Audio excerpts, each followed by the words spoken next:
Que feriez-vous si vous deveniez millionnaire du jour au lendemain? C'est le rêve qui s'est réalisé pour un étudiant pauvre lorsqu'il a épousé une femme aisée de 71 ans. Mais au 7e jour de leur mariage, un événement est venu tout bouleverser. Qu'a-t-il bien pu se passer en si peu de temps pour transformer ce qui ressemblait à un conte de fées en un véritable cauchemar? Un ciel maussade régnait au-dessus de la petite ville universitaire de Nantes. Les rues luisaient sous la pluie. Martin David avançait lentement sur le trottoir, son sac à dos pendant sur une épaule, le visage marqué par une profonde inquiétude. Il avait 23 ans, était en dernière année à la faculté de droit, travaillait à temps partiel et s'acquittait encore des lourdes dettes laissées par son père décédé. Chaque jour, il avait l'impression que le monde se refermait un peu plus sur lui. Son téléphone vibra dans sa poche, le tirant brusquement de ses pensées. « Oui, Martin David, à l'appareil », répondit-il. Une voix féminine, calme et autoritaire retentit. « Monsieur David, ici Éléonore Banfi. J'aimerais vous rencontrer. J'ai des informations à propos de votre situation financière. » Chaude-ci. Martin fronça les sourcils. « Excusez-moi, mais comment savez-vous? »« J'en sais suffisamment, » coupa la voix. « Retrouvons-nous au Café Banfi ce soir à 19 h. C'est important. » La ligne se coupa avant que Martin ne puisse objecter. Déconcerté, mais intrigué, il se rendit à l'élégant café sous une pluie qui ne faisait que redoubler, trempant un peu plus son manteau déjà humide. À l'intérieur, la lueur chaleureuse et l'odeur du café fraîchement préparé l'accueillirent. Dans un coin, assise avec une élégance impeccable, il aperçut Éléonore Banfi, ses cheveux argentés parfaitement coiffés et un tailleur d'une coupe irréprochable, à l'image de sa situation financière. « Martin, bienvenue !» lança-t-elle en désignant la chaise face à elle. Sa voix, à la fois froide et assurée, imposait le respect. Martin s'assit, incertain. « Madame Banfi, de quoi s'agit-il? »« Soyons brefs et précis, » répondit-elle en sirotant son thé. « Je connais vos dettes, celles que votre père vous a laissées, et je sais à quel point la situation est difficile. J'ai une solution. » Martin blêmit. « Quelle sorte de solution? » Éléonore posa sa tasse et plissa légèrement les yeux en le regardant. « Épousez-moi. » L'air autour d'eux sembla se figer. Martin cligna des yeux, croyant avoir mal entendu. « Pardon? »« Vous avez bien compris, » répéta la femme. « Pas par amour, mais par intérêt. Je paierai toutes vos dettes, je vous offrirai la sécurité financière, et en échange, vous deviendrez mon mari. Considérez cela comme un contrat commercial. » Martin eut un rire incrédule. « Pourquoi moi? Vous ne me connaissez même pas? » Éléonore se pencha légèrement en avant. « Justement, vous êtes jeune, célibataire, et suffisamment désespéré pour réfléchir sérieusement à ma proposition. Je n'ai pas besoin d'amour, Martin, seulement d'un partenaire pour vivre à mes côtés, porter mon nom et habiter sur ma propriété. » Hein? Martin se leva d'un bond, la chaise grinça sur le sol. « C'est insensé, j'ai besoin de temps pour réfléchir. » Et c'était... « Je comprends, » répondit Éléonore d'un ton glacial. « Mais ne tardez pas trop, mon offre n'est pas éternelle. » Martin rentra chez lui, hébété, sous une pluie battante qui avait traversé son manteau. Ce soir-là, il expliqua la situation à sa mère, qui l'écouta avec inquiétude. Les frais liés aux soins médicaux de cette dernière avaient déjà englouti toutes leurs économies, et Martin devait aussi payer les frais de scolarité de sa sœur. « Mon fils, » dit sa mère d'une voix douce, après qu'il lui eut raconté la proposition d'Éléonore, « je sais que cela peut paraître fou, mais si cela nous aide vraiment, peut-être devrais-tu y réfléchir. » Martin contempla ses mains. « Tu me demandes d'épouser une femme que je n'aime pas, simplement parce que cela nous permettrait de rembourser nos dettes? Je te demande de te sauver, toi, » répondit sa mère, la voix tremblante, « et de nous sauver avec toi. » Le lendemain matin, Martin retourna au Café Banfi. Éléonore était déjà là, aussi sereine et sûre d'elle que la première fois. « Alors, vous avez fait votre choix? » demanda-t-elle sans lever les yeux de sa tablette. Martin prit une profonde inspiration. « J'accepte. » Éléonore esquissa un léger sourire avant de reposer sa tablette. « Parfait. Nous pouvons entamer les préparatifs. » Une semaine plus tard, Martin se tenait dans une petite salle de la mairie, vêtu d'un costume élégant que lui avait offert Éléonore. La cérémonie était discrète. Seul l'avocat d'Éléonore et un notaire étaient présents. Tandis qu'il se disait « oui », Martin sentait une angoisse sourde lui nouer la poitrine. Lorsque l'officier de l'état civil les déclara officiellement mari et femme, Éléonore lui adressa un sourire dépourvu de toute chaleur.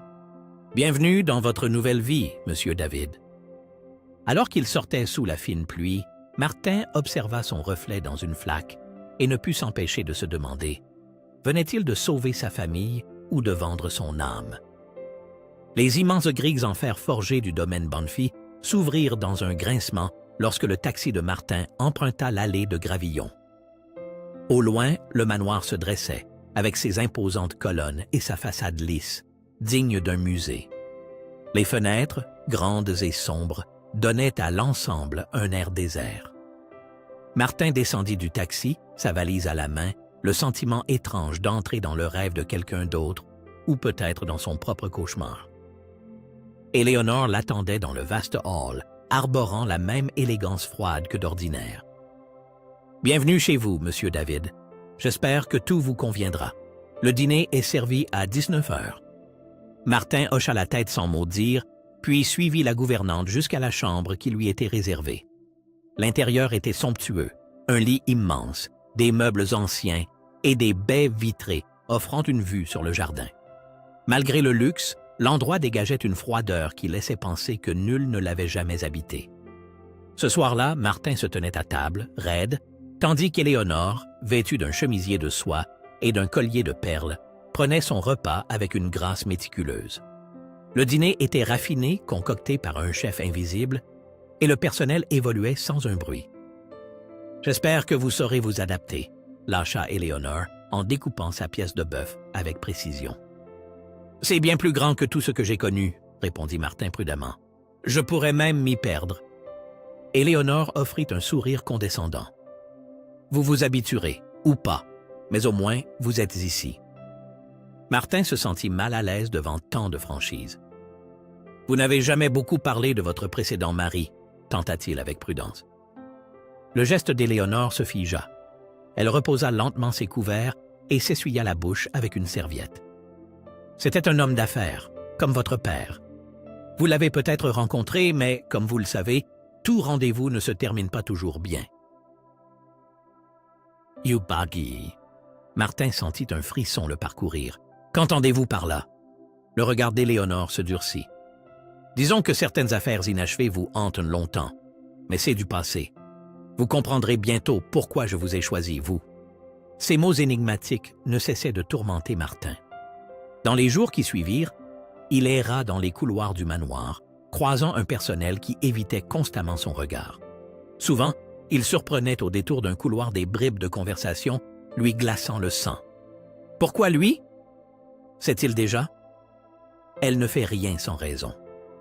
Il finira par comprendre. Ils comprennent toujours. Un soir, alors qu'il arpentait la bibliothèque, Martin remarqua le bureau d'Éléonore encombré de papier.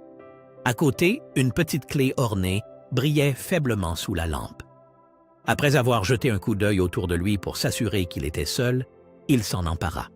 Le métal froid et lourd lui fit ressentir un frisson. Cette clé pourrait-elle ouvrir l'une de ses portes fermées, pensa-t-il. Cette nuit-là, allongé dans son lit luxueux mais oppressant, Martin fit tourner la clé entre ses doigts.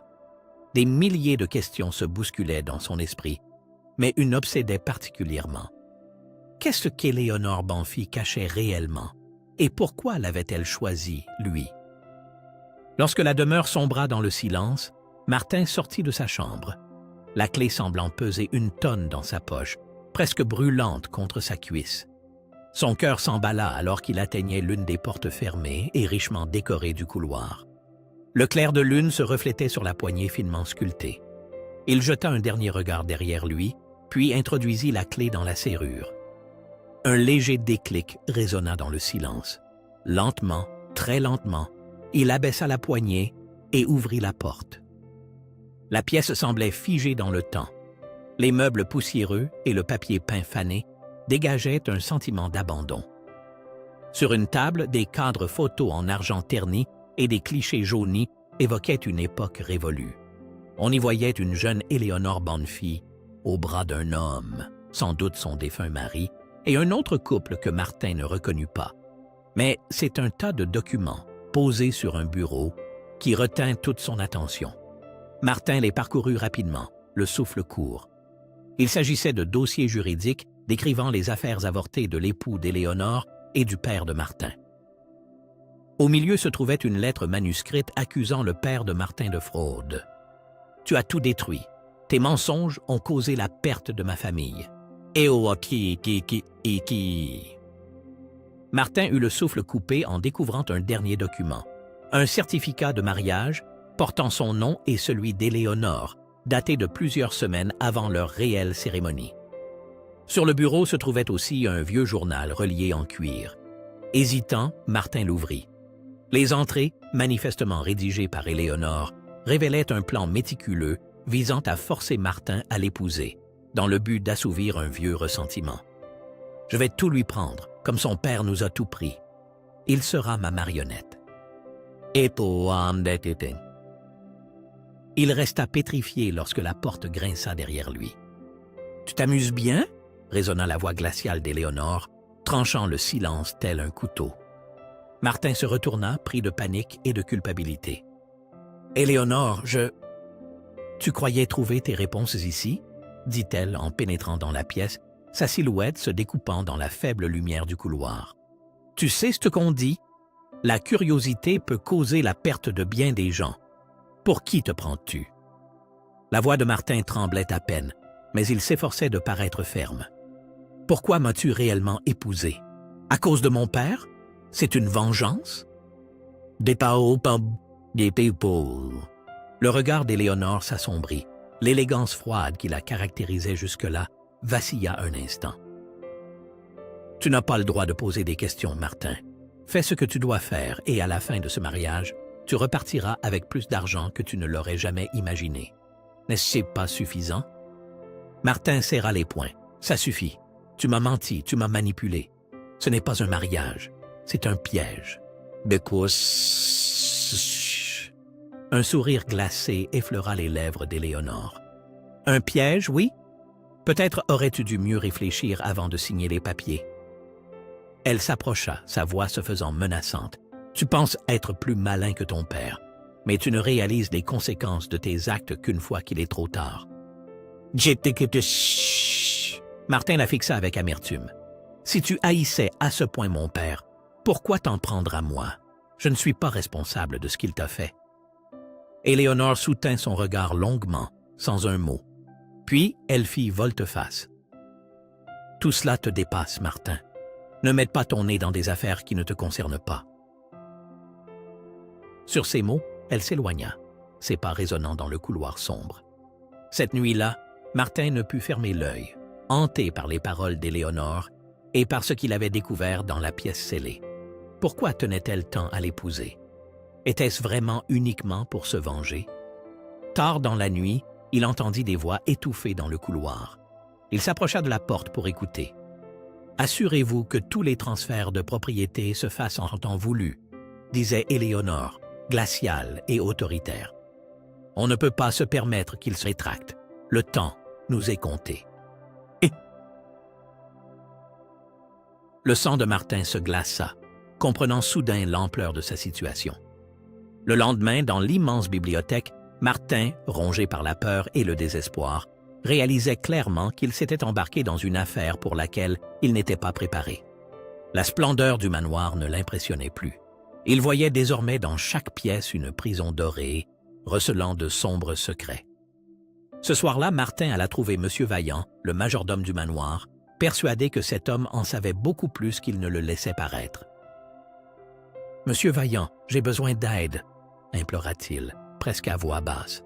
« Il y a quelque chose de très grave qui se passe ici. » Le vieil homme, les mains jointes, se tenait face à lui avec gravité. « Monsieur David, je m'attendais à ce que vous veniez me voir un jour ou l'autre. » Martin le regarda avec insistance. « Vous savez quelque chose, pas vrai? À propos d'Éléonore, de tout ça? » Monsieur Vaillant hésita avant de répondre. « Vous n'êtes pas le premier jeune homme qu'Éléonore entraîne dans ses intrigues. Elle est intelligente, rusée, et elle ne recule devant rien pour obtenir ce qu'elle veut. Faites attention à vous, c'est le seul conseil que je puisse vous donner. Le cœur de Martin se serra. Si vous connaissez sa vraie nature, pourquoi rester ici? Le visage de M. Vaillant s'assombrit, comme traversé par un chagrin profond. Nous n'avons pas tous la possibilité de partir librement. Martin décida alors qu'il devait trouver un moyen de se défendre. Il appela un ancien camarade de la faculté de droit, Pierre, prétextant une simple rencontre amicale. « Pierre, disons qu'un contrat est signé sous la contrainte ou sur la base de fausses justifications. Est-il possible de l'annuler? » « Théoriquement, oui, » répondit Pierre, « mais il faut des preuves. Tu as des ennuis? »« Non, c'est juste pour une étude de cas. Merci, mon pote. » Dans les jours qui suivirent, Martin fouilla méthodiquement le bureau d'Éléonore pendant ses absences, à la recherche d'éléments susceptibles de prouver ses manigances. Une nuit, alors qu'il examinait l'un des tiroirs, il tomba sur une enveloppe adressée à son père. À l'intérieur, une lettre virulente dans laquelle Éléonore l'accusait de détournement de fonds, de mensonges et de tromperie. Tout ce qui avait conduit la famille Banfi à la ruine et, ultimement, à la mort du mari d'Éléonore. « Tu nous as tout pris. Mon mari n'a pas supporté ce stress et ce chagrin. Il n'est plus là à mes côtés. Votre famille paiera pour tout. » Martin sentit son estomac se nouer. Il était clair qu'Éléonore cherchait bien plus que de l'argent. Elle était animée par une soif de revanche alimentée depuis des années par la douleur et la colère. Avec précaution, il replaça la lettre dans l'enveloppe, résolu à ne pas devenir l'instrument de ce sombre dessein. Cette nuit-là, il dressa une liste de plans pour fuir le manoir. Mais Éléonore, douée d'une intuition presque surnaturelle, n'était pas femme à se laisser duper.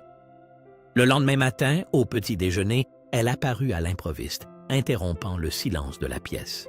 « Je vois que vous avez été très occupé ces derniers temps, » lança-t-elle d'un ton glacial. Martin, la cuillère à mi-chemin de sa bouche, se figea. « Je ne vois pas de quoi vous parlez. » Le sourire d'Éléonore se fit cruel. « Ne jouez pas les innocents. Si vous pensez pouvoir me doubler, vous vous trompez lourdement. J'ai déjà réglé son compte à plus retorse que vous. » Martin avala difficilement, essayant de garder son sang-froid. « Je ne sais pas ce que vous m'accusez d'avoir fait, mais je n'ai rien à me reprocher. » Le regard d'Éléonore se fit plus sombre. « Si vous me trahissez, vous le regretterez. N'oubliez pas cela. » Sur ces mots, elle quitta la pièce. Ce fut à cet instant que Martin réalisa à quel point il serait dangereux de tenter de s'échapper. Mais rester signifiait aussi demeurer le jouet d'Éléonore. L'atmosphère s'alourdit. Martin avait l'impression de sentir la cage se refermer sur lui. Plus tard dans la journée, alors qu'il arpentait la bibliothèque, Martin, le cœur battant, constata que le détective privé qu'il avait engagé en secret était passé déposer son rapport.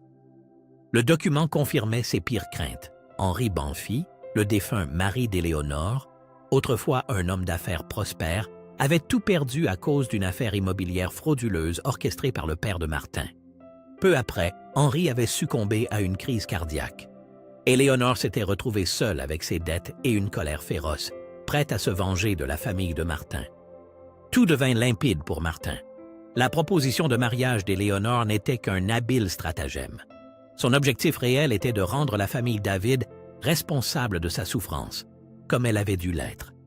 Le jeune homme sentit ses mains se serrer de rage et d'impuissance. Comment pouvait-elle le blâmer, lui, pour des fautes commises par son père? Et surtout, comment s'extirper de ce piège, désormais cible quotidienne de la rancune d'Éléonore? Malgré l'amertume qu'il éprouvait à l'égard des actes d'Éléonore, Martin ne pouvait ignorer la douleur qui les motivait. Ce soir-là, il retrouva Pierre en secret, et ensemble, ils passèrent au peigne fin tous les documents recueillis dans le bureau d'Éléonore, ainsi que le rapport du détective privé. Ils mirent alors au jour les affaires actuelles d'Éléonore, tout aussi douteuses. Faux bilans, négociations obscures, tout ce qu'elle était prête à faire pour reconstruire sa fortune. « Martin, tout cela suffit largement à l'inculper, » déclara Pierre d'un ton grave. « Mais sois prudent. Si elle se rend compte de tes intentions, tout peut arriver. » Et Cab, Martin acquiesça, la gorge serrée. Elle m'a déjà trop causé de tort. Il est temps d'y mettre un terme. Le lendemain matin, Martin attendit Éléonore dans le grand salon. Les preuves étaient soigneusement rangées dans son sac. Lorsque la maîtresse des lieux apparut, toujours aussi froide et impérieuse, Martin se leva pour lui faire face. « Éléonore, bande fille, il faut qu'on parle. » La femme haussa un sourcil, sa voix claire traversant la pièce sans effort. « Vraiment? Qu'est-ce qui peut bien être si urgent? » Martin sortit les dossiers. « Je sais tout. À propos de mon père, d'Henri et de ce que tu fais aujourd'hui pour récupérer ton argent. » Pour la première fois, le visage d'Éléonore se crispa. Son regard glissa vers les documents que Martin tenait.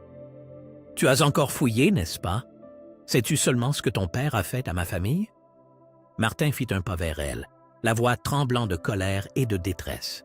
« Je sais qu'il vous a causé de graves préjudices, mais as-tu pensé à toutes les personnes que tu fais souffrir à ton tour? Et à moi? Je n'ai rien fait qui justifie un tel traitement. » La mâchoire d'Éléonore se serra. Ma famille méritait-elle de tout perdre? Mon mari méritait-il de mourir, rongé par le stress et le chagrin, pendant que ton père continuait sa petite vie paisible? Ne me parle pas de justice, Martin. Martin sentit sa main trembler, tandis qu'il brandissait les preuves devant elle. La vengeance ne te le ramènera pas, et elle ne réparera rien de ce qui s'est passé. Tu as passé ta vie à nourrir cette haine, en détruisant au passage des innocents. Quand est-ce que tout cela s'arrêtera? Les épaules d'Éléonore semblèrent s'affaisser. Pendant un bref instant, Martin crut voir un éclair de regret passer dans son regard. « Tu me rappelles Henri, la même fougue, la même obstination. Je ne pensais pas ressentir quoi que ce soit pour toi, et pourtant... » Martin resta interdit, surpris par cet aveu. « Si c'est vrai, alors arrête. Ne va pas plus loin avant qu'il ne soit trop tard. » Avant qu'Éléonore puisse répondre, on entendit le bruit d'une voiture se garant sur l'allée gravillonnée. Des policiers entrèrent, suivis de près par Pierre. « Éléonore, bonne fille, nous avons un mandat d'arrêt à votre encontre, » annonça l'un des agents. « Vous êtes poursuivi pour escroquerie et association de malfaiteurs. » Le visage d'Éléonore se ferma. D'un regard, elle chercha Martin. « C'est donc toi qui les as appelés. » Martin soutint son regard, la voix calme. « Tu ne m'as pas laissé le choix. » Et dit Kiki. Alors que les policiers l'emmenaient, elle se retourna une dernière fois vers Martin. « Tu crois avoir gagné, mais la vengeance ne s'éteint pas si facilement. Fais attention, elle pourrait aussi te consumer. » Martin la regarda s'éloigner, partagé entre le soulagement et la tristesse. Il avait mis au jour la vérité et s'était défendu. Mais les mots d'Éléonore résonnaient encore en lui. Serait-il à jamais prisonnier de leur passé commun? Le coup de marteau du juge résonna dans la salle d'audience, mettant un terme au procès d'Éléonore Banfi. Martin, assis à l'arrière, assista en silence à la chute de celle qui avait été une femme autoritaire et influente. Son témoignage avait finalement permis d'atténuer la peine d'Éléonore. Non pas par compassion, mais parce qu'il avait saisi la complexité de leur histoire. Éléonore jeta un dernier regard vers Martin, dépourvu de cette froide détermination qui la caractérisait jadis. Son visage exprimait plutôt une forme de regret ou de demande de pardon fugace. Quelques jours plus tard, Martin fut convoqué une dernière fois au manoir. Les pièces, autrefois intimidantes, étaient désormais désertes. Éléonore avait fait en sorte que le titre de propriété lui revienne. L'avocat lui remit également une lettre, écrite de la main élégante d'Éléonore. « Il ne s'est jamais agi d'argent, Martin. Je cherchais surtout à clore un chapitre douloureux. Henri méritait une forme de justice, mais j'ai oublié ce qui compte vraiment. Tu m'as montré qu'il existe un chemin vers la rédemption. Ce manoir ne doit plus être le monument de ma douleur.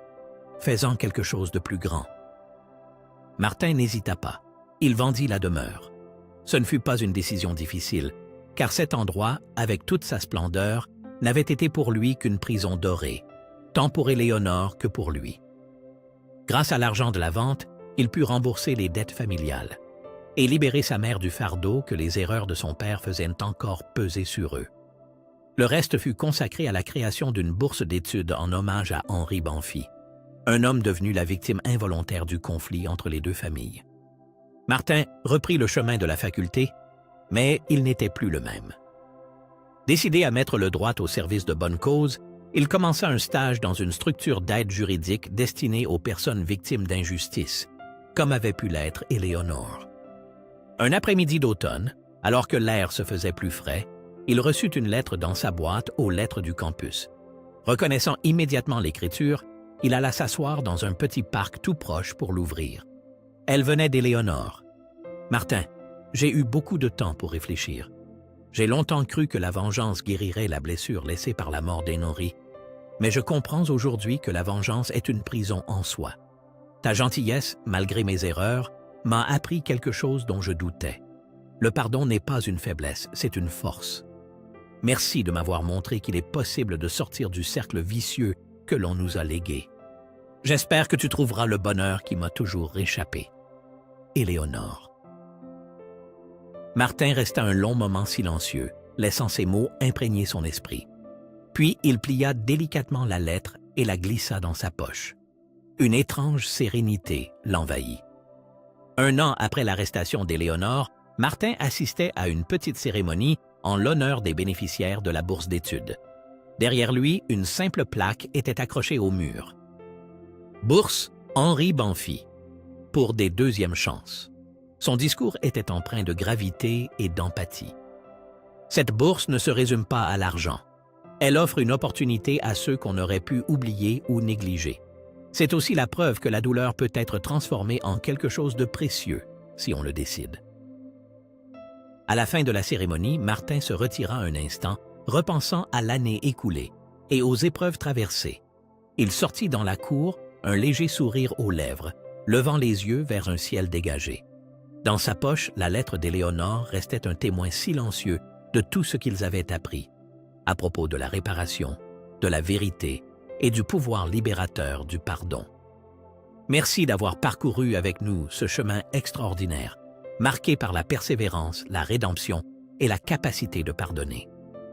L'histoire de Martin nous rappelle que, même au milieu des trahisons et des difficultés, il est toujours possible de choisir la guérison et un nouveau départ. Si vous avez été touché par ce récit, n'oubliez pas de le liker et de le partager avec vos amis et vos proches. Ensemble, propageons le message des secondes chances et de l'espérance.